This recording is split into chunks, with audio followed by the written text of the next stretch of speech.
O sol poente tingia o Tejo de laranja quando João ouviu o som de passos apressados atrás de si, e quando como tiros no silêncio da rua estreita de Alfama. Ele se virou, o coração acelerado, e ali estava Miguel, o filho que havia expulsado de casa 10 anos antes, agora um homem alto e confiante, com olhos que carregavam o peso de segredos não ditos. Pai, disse Miguel com voz firme, mas trêmula, eu voltei. E não vim sozinho. Há algo que você precisa saber antes que seja tarde demais. João sentiu o chão sumir sob os pés, como se o passado o engolisse inteiro, revelando que o garoto frágil de 14 anos havia se tornado o guardião de um legado que poderia mudar tudo.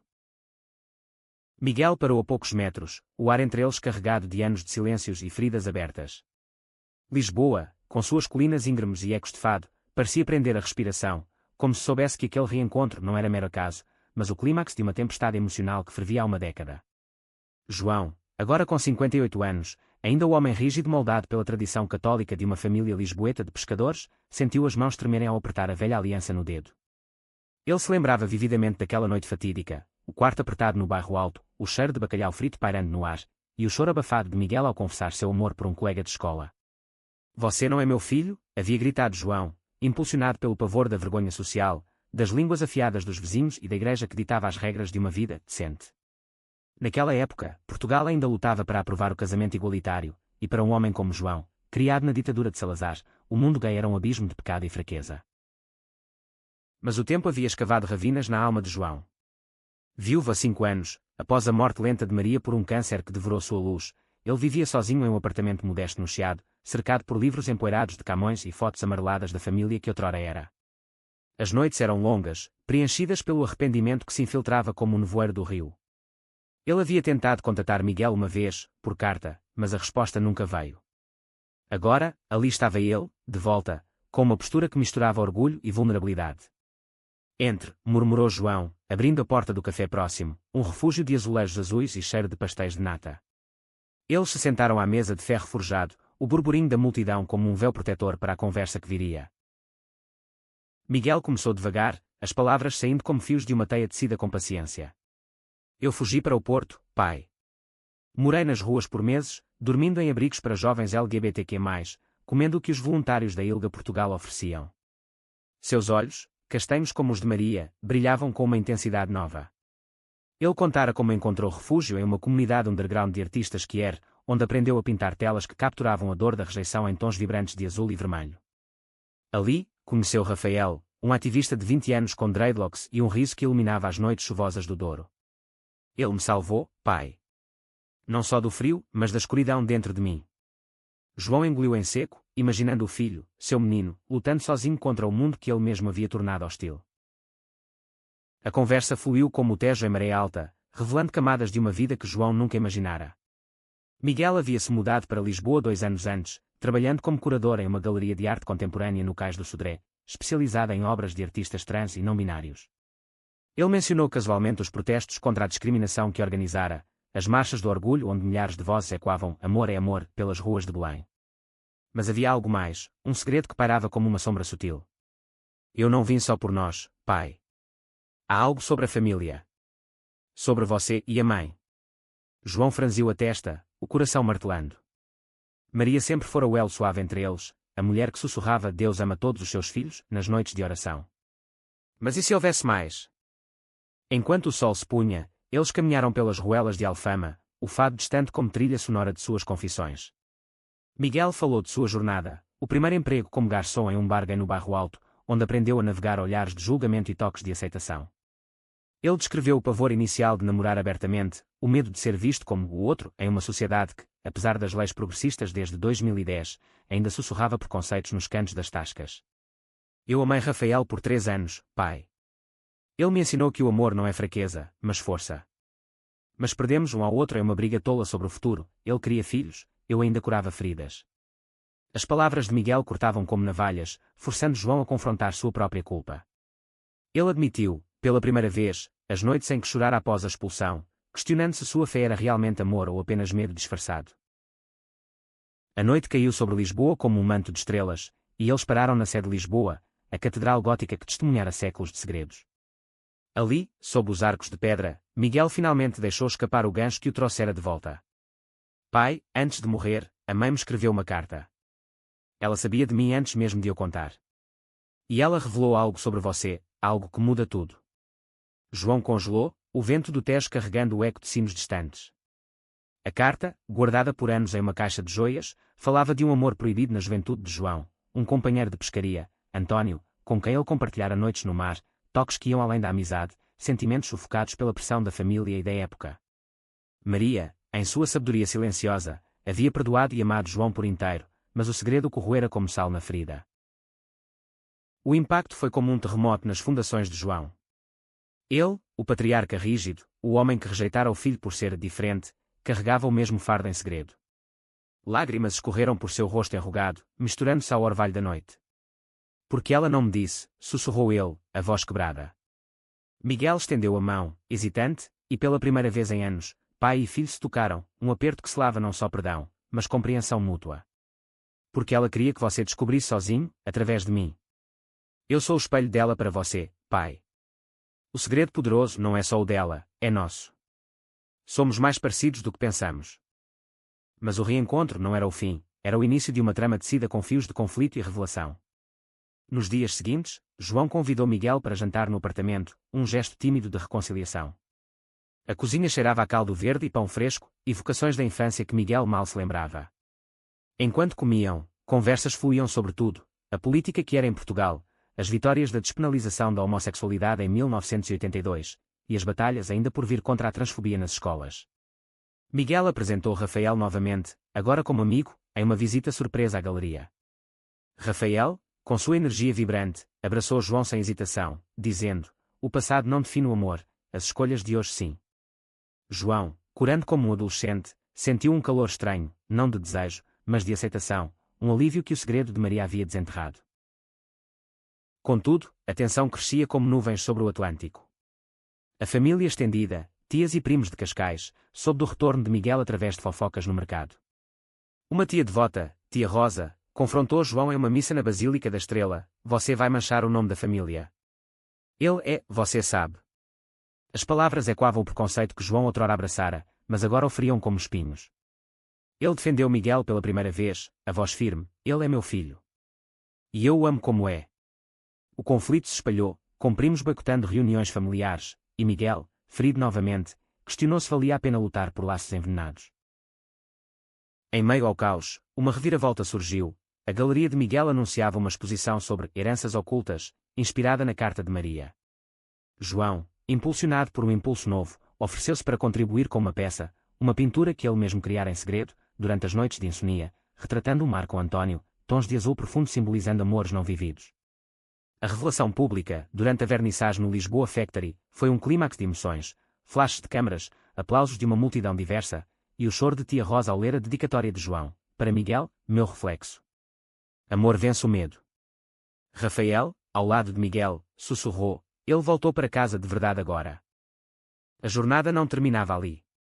Conflitos internos assombravam João, pesadelos com o fantasma de António, questionamentos sobre sua identidade reprimida. Ele buscou terapia em um centro LGBTQ+ em Lisboa, onde aprendeu a nomear o que sentira décadas antes: bissexualidade, talvez, ou simplesmente amor humano em toda a sua complexidade. Miguel, por sua vez, enfrentava sua própria crise, um novo interesse romântico, um poeta trans chamado Sofia, que o desafiava a confrontar medos de compromisso. Eu te amo, mas preciso de tempo, confessou Miguel a Rafael durante uma caminhada no Parque Eduardo VII, onde flores de jacarandá caíam como confetes de um amor em transição. O ápice veio em uma tempestade de verão, quando raios rasgavam o céu sobre o castelo de São Jorge. Tia Rosa, consumida pelo remorso após ver a exposição na TV, apareceu à porta de João com uma caixa de fotos antigas. Dentro, imagens de António rindo ao lado de um jovem João, e uma carta dela própria: eu sabia do seu segredo, irmão. E perdoei antes mesmo de você pedir. A família se reuniu pela primeira vez em anos, não em uma festa, mas em um círculo de honestidade no Jardim de Cascais, com o mar rugindo como testemunha. Lágrimas, abraços e promessas fluíram, primos se desculpando, tias admitindo preconceitos herdados da era salazarista. Miguel, segurando a mão de Sofia, olhou para João: o segredo poderoso era este, que o amor, uma vez revelado, liberta todos. A calmaria pós-tempestade trouxe uma nova face para João e Miguel, mas o destino, caprichoso como o fado, reservava mais curvas. Sofia, com sua voz suave e tatuagens de versos de Fernando Pessoa, entrou na vida de Miguel como uma brisa fresca do Algarve. Ela era poeta itinerante, recitando sonetos que eram em cafés de Coimbra, e sua presença desafiava Miguel a expandir seu coração além das fronteiras do passado. Amor não é posse, é poesia em movimento, dizia ela, enquanto caminhavam pelas falésias de Sintra, o vento salgado bagunçando seus cabelos. João observava de longe, durante um fim de semana familiar, sentindo uma pontada de inveja misturada a orgulho, inveja pelo frescor da juventude de Miguel, orgulho por ver o filho florescer em autenticidade. Rafael, não disposto a desaparecer tão facilmente, reapareceu em um momento de vulnerabilidade. Após uma discussão acalorada com Sofia sobre o futuro, ela sonhava com viagens pelo mundo, ele ansiava raízes em Lisboa, Miguel se refugiou em um bar no Cais do Sodré. Ali, Rafael o encontrou, os olhos ainda carregados de afeto não resolvido. Eu errei ao pressionar por filhos, Miguel. Mas ver você com ela me faz questionar se nosso amor foi só uma ponte para algo maior. A conversa se estendeu pela madrugada, regada à ginginha, e terminou em um beijo impulsivo sob as luzes neon, um lapso que Miguel lamentaria ao amanhecer. Sofia, ao descobrir por um amigo em comum, sentiu o golpe como uma traição, e o triângulo de emoções se formou, sendo uma rede de ciúmes e autodescoberta. João, agora mais envolvido na vida que era de Lisboa, voluntariou-se na Associação Rede Ex-Aequo, ajudando jovens como o Miguel de outrora. Em uma sessão de grupo no Bairro Alto, ele compartilhou sua história pela primeira vez publicamente, a rejeição, o segredo de Maria, o reencontro. Os adolescentes o ouviram em silêncio, olhos úmidos, e uma garota trans de 16 anos se aproximou depois. Obrigada, senhor. Você me dá esperança de que pais mudem. Aquelas palavras o transformaram, mas também reacenderam o conflito interno. Flashes de António visitavam em sonhos, sussurrando e se eu tivesse vivido abertamente. Ele confidenciou a Miguel durante um passeio pelo aqueduto das Águas Livres, as arcadas romanas como pilares de sua confissão. Eu te julguei por algo que eu mesmo temia, filho. Talvez eu seja como você, gay, ou algo assim. O rótulo não importa, o sentimento sim. A crise de Miguel escalou quando Sofia anunciou uma residência artística em Berlim, convidando-o a ir. Venha comigo, Miguel. Lisboa é bela, mas o mundo é vasto para corações como o nosso. Ele hesitou, dividido entre o conforto da galeria e o chamado da aventura, entre o laço renovado com João e o medo de perder Rafael para sempre. Rafael, por sua vez, revelava sua própria reviravolta. Ele havia se apaixonado por um colega ativista, um homem de Moçambique com sotaque suave e histórias de luta pós-colonial. Eu te amo ainda, mas como amigo agora. Vá com ela, Miguel. Encontre sua voz. O adeus foi doloroso, em uma praia de Cascais ao nascer do sol, ondas lambendo as pedras como lágrimas não choradas. Enquanto isso, a família se unia em um novo ritual, domingos de brunch no Chiado, com croissants e conversas sobre tudo, de direitos trans à culinária vegana que era. Tia Rosa, redimida, trouxe sua sobrinha lésbica, uma chefe de fusion em Porto, que cozinhava pratos inspirados em amores proibidos, como sopa de segredos, um caldo cremoso com ervas escondidas. João ria mais, sua postura rígida amolecendo como queijo de serpa ao sol. Mas o clímax familiar veio quando um primo conservador, Henrique, confrontou o grupo durante um jantar. Isso é moda moderna. Na minha época, homem era homem. A discussão explodiu, pratos tilintando, vozes elevadas e quando as ruas de Alfama. Miguel se levantou, voz calma mas afiada. Sua época acabou, Henrique. A nossa começou com verdades, não mentiras. João, ao lado, acrescentou, eu vivi mentiras. Não deixarei que meus netos, quem quer que sejam, façam o mesmo. A decisão de Miguel veio como um raio em céu claro. Ele recusou Berlim, optando por expandir a galeria com uma filial em Faro, no sul ensolarado, onde poderia equilibrar amor e legado. Sofia, tocada pela honestidade, adiou a viagem, prometendo visitas mensais. Nós somos como o Tejo, nos curvamos, mas fluímos juntos. Rafael, em um gesto de fechamento, organizou uma festa de despedida simbólica, onde todos dançaram ao som de Madonna remichada com fado, corpos livres em uma pista de luzes coloridas. João, inspirado, escreveu sua própria carta, não secreta, mas aberta, para a família, lendo-a em uma reunião no Mosteiro dos Jerónimos. Eu rejeitei meu filho por medo do que eu via em mim. Hoje, revelo, eu amei um homem uma vez, e isso não me diminui, me humaniza. Que este segredo seja o laço que nos une, não a corrente que nos prende. O silêncio foi quebrado por aplausos, abraços, e o som de taças tilintando em brinde à cura. Meses passaram, e Lisboa vestiu-se de outono com folhas de castanheira caindo como confetes melancólicos. A galeria de Miguel prosperava, agora um farol para artistas marginais, com exposições que misturavam azulejos tradicionais com grafites Quier. Sofia visitava regularmente, sua poesia ganhando tons lusitanos em recitais no Teatro Nacional Dona Maria II. Mas sob a superfície de harmonia, sementes de dúvida brotavam. João, mergulhado em sua terapia, começou a explorar comunidades online de homens idosos LGBTQ+, descobrindo histórias semelhantes à sua, amores silenciados pela ditadura, florescendo na democracia. Um deles, um viúvo de Setúbal chamado Carlos, o convidou para um café. Você não está sozinho, João. Muitos de nós esperamos a vida toda para respirar. O encontro foi inocente, conversas sobre vinhos do Alentejo e saudades do mar. Mas para João, era um portal para o desconhecido, um flerte sutil com a possibilidade de romance tardio. Ele confidenciou a Miguel durante uma pescaria no Tejo, varas balançando como pêndulos de tempo. Eu sinto borboletas, filho. Como da primeira vez com a tua mãe. Ou com António. Miguel sorriu, apertando o ombro do pai. Viva isso, pai. É o que eu fiz. Contudo, o medo de julgamento familiar o paralisava, e se tia Rosa recaísse em preconceitos. Enquanto isso, a vida de Miguel ganhava um novo conflito. Um patrocinador conservador para a galeria, um magnata do vinho de Douro, ameaçou retirar fundos ao saber da temática ativista. Arte é arte, não propaganda, rosnou ele em uma reunião tensa no Terreiro do Paço. Miguel, apoiado por Sofia e Rafael, recusou o dinheiro, optando por uma campanha de crowdfunding que viralizou nas redes quer portuguesas. A batalha se tornou um símbolo, arte sem correntes trending em Lisboa, com artistas de todo o país contribuindo obras. O clímax veio na reinauguração, com o magnata presente, forçado a aplaudir uma performance de drag queens recitando poemas de Sofia de Melo Brainer sobre liberdade. João, orgulhoso, compareceu com Carlos ao lado, mãos entrelaçadas discretamente.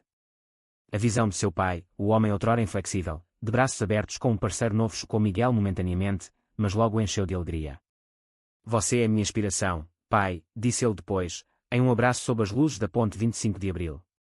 Mas a reviravolta veio de Sofia, grávida de uma viagem anterior, ela revelou o dilema em uma noite chuvosa no castelo de São Jorge. É de um ex, Miguel. Mas quero que seja nosso, se você aceitar. O choque o abalou, paternidade, responsabilidade, o eco de sua própria rejeição aos 14. Dias de reflexão se seguiram, com Miguel caminhando sozinho pelas praias de Oeiras, ondas questionando suas certezas. Rafael, agora em um relacionamento estável, ofereceu conselho sábio: amor inclui escolhas duras. Seja o pai que você precisou. João, ao saber, compartilhou sua própria história reprimida. Eu poderia ter tido um filho com António, em outro mundo. Mas escolhi o medo. Não repita. A decisão de Miguel foi um sim cauteloso, misturando terror e ternura, transformando seu triângulo em um quarteto improvável de apoio. A família expandiu-se com o nascimento de Luna, uma menina de olhos curiosos como o Tejo. Batismo no cartório civil, sem igreja, mas com um círculo de amigos que era como padrinhos. Tia Rosa, segurando a neta, sussurrou: Deus trabalha de formas misteriosas, através do amor que julgamos. Conflitos menores surgiam, discussões sobre educação bilingue, festas de aniversário misturando fado e pop, mas cada um fortalecia os laços. João e Carlos aprofundaram seu romance, viagens a Évora e jantares à luz de velas, provando que o amor não tem prazo de validade. Em uma noite de estrelas no Observatório de Lisboa, João propôs: case comigo, Carlos. Vamos viver o que eu neguei por tanto tempo. O sim veio com lágrimas, e o casamento, uma cerimônia simples no Jardim da Estrela, reuniu todos, Miguel com Sofia e Luna, Rafael com seu parceiro, a família inteira em arco-íris de aceitação. O inverno trouxe neve rara a Lisboa, um manto branco sobre o rocio que simbolizava pureza renovada. O casamento de João e Carlos foi um farol, atraindo mídia local, o pai que mudou, de rejeição à aliança que era. Entrevistas no público destacavam a jornada, inspirando histórias semelhantes em todo Portugal. Mas a fama trouxe sombras, trolls online acusando João de traição à tradição, e um ex-colega de trabalho o confrontando em uma rua do Chiado: você envergonha os pescadores do Tejo. João, fortalecido, respondeu: eu honro eles vivendo verdade. Miguel, pai recente, navegava às noites sem dormir com Luna, Sofia ao lado recitando ulabis poéticas. Mas tensões românticas ferviam, ela ansiava por mais viagens, ele por estabilidade na galeria expandida. Uma briga explodiu após uma exposição em Porto, onde Sofia furtou inocentemente com um curador local. Você ainda ama Rafael, acusou ela, lágrimas como chuva no Douro. Miguel negou, mas o ciúme revelou inseguranças profundas, o medo de não ser suficiente, e quando a rejeição paterna. Rafael, ao saber, mediou uma conversa em um café do Ribeira: vocês dois são poetas, escrevam sua história juntos, não contra. João, em lua de mel tardia com Carlos no Algarve, recebeu a ligação de pânico de Miguel. Volte, pai. Preciso de conselho de quem sobreviveu a amores complicados. Eles retornaram, e uma reunião familiar em Cascais se transformou em terapia coletiva, cartas lidas em voz alta, desde a de Maria até novas confissões de tia Rosa sobre sua própria bissexualidade reprimida nos anos 70. Eu amei uma mulher em Moçambique, durante a guerra. Perdi-a para o silêncio. As revelações cascatearam, transformando o grupo em uma tapeçaria de vulnerabilidades compartilhadas. Uma reviravolta dramática veio com a saúde de João, um diagnóstico de arritmia cardíaca, e quando a fragilidade de Maria. No hospital de Santa Maria, cercado por tubos e monitores, ele sussurrou a Miguel: não perca tempo com dúvidas, filho. A.M. é como se amanhã não existisse.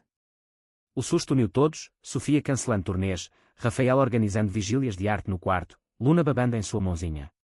João se recuperou, mas o episódio forçou reflexões, legados, mortalidade, o poder de segredos revelados a tempo.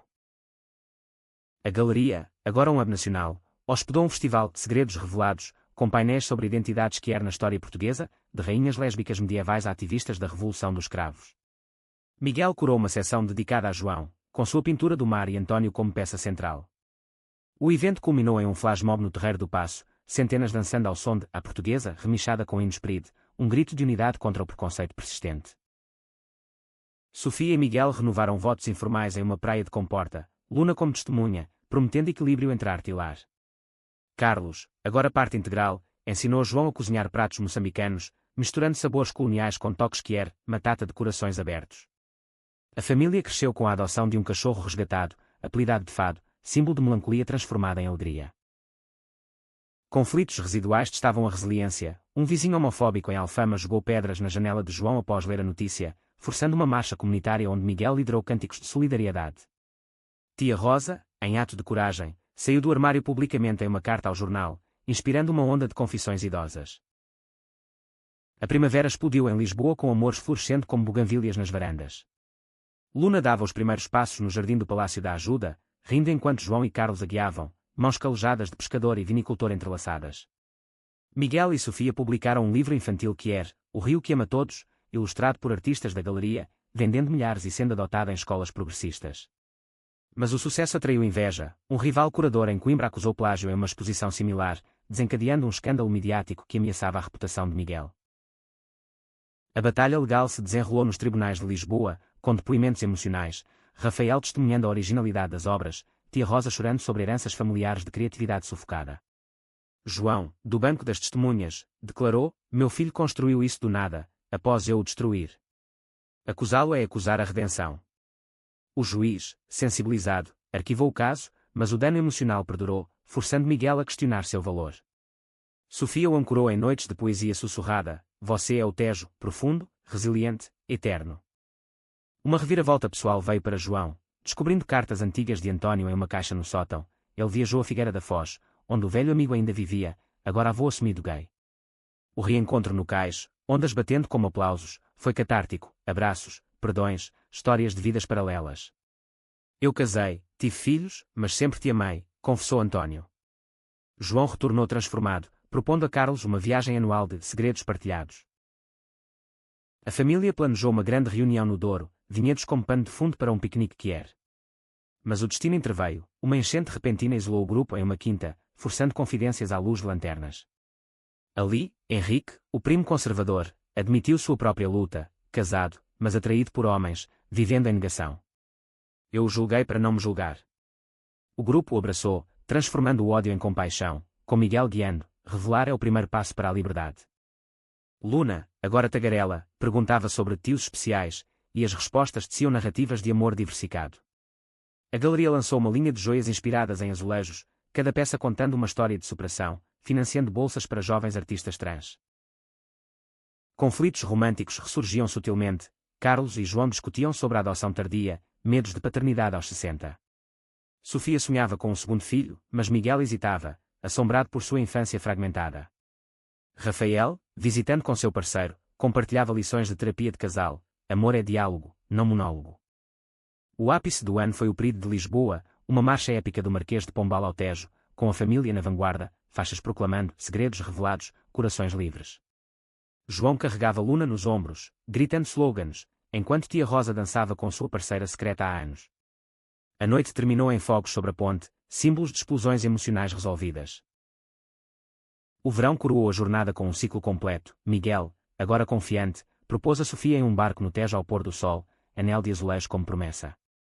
O casamento, uma celebração eclética no convento de Cristo em Tomar, misturou rituais pagãos com bênçãos laicas, convidados de Moçambique a Berlim. João, como pai do noivo, discursou com voz embargada: eu rejeitei o amor uma vez. Hoje, celebro todos os seus sabores. Carlos, ao lado, apertou sua mão, olhos úmidos. Luna, florista mirim, espalhou pétalas, enquanto Rafaela oficiava como celebrante, sua voz e quando sabedoria conquistada. Tia Rosa, com sua parceira, trocou votos paralelos em um canto privado, completando o mosaico familiar. Henrique, redimido, trouxe seu terapeuta, iniciando sua própria jornada de saída do armário. Pós-casamento, a galeria internacionalizou-se com uma filial em Londres, mas Miguel ancorou raízes em Portugal, equilibrando global e local. João e Carlos adotaram um menino de 12 anos de um abrigo LGBTQ+, batizado de António em homenagem, dando a João a paternidade que negara a si mesmo. Conflitos finais se resolviam em sussurros, discussões sobre herança, com a casa de Alfama doada para um centro queer, medos de envelhecimento, enfrentados em retiros no Gerês. Sofia deu à luz um menino, irmão de Luna, chamado Camões por sua alma poética. Anos fluíram como o Tejo, com netos correndo pelas ruas, histórias de rejeição virando lendas de triunfo. João, em seus 70, escrevia memórias: o segredo poderoso não era meu ou de Maria, era o amor que nos reconectou, provando que corações quebrados constroem pontes mais fortes que muralhas. Miguel, olhando o horizonte de Lisboa, sussurrava a Sofia: nós vencemos o preconceito com persistência. E em noites de fado, a família se reunia, vozes entrelaçadas em canções de dor e redenção, provando que o amor, uma vez revelado, ilumina eternamente.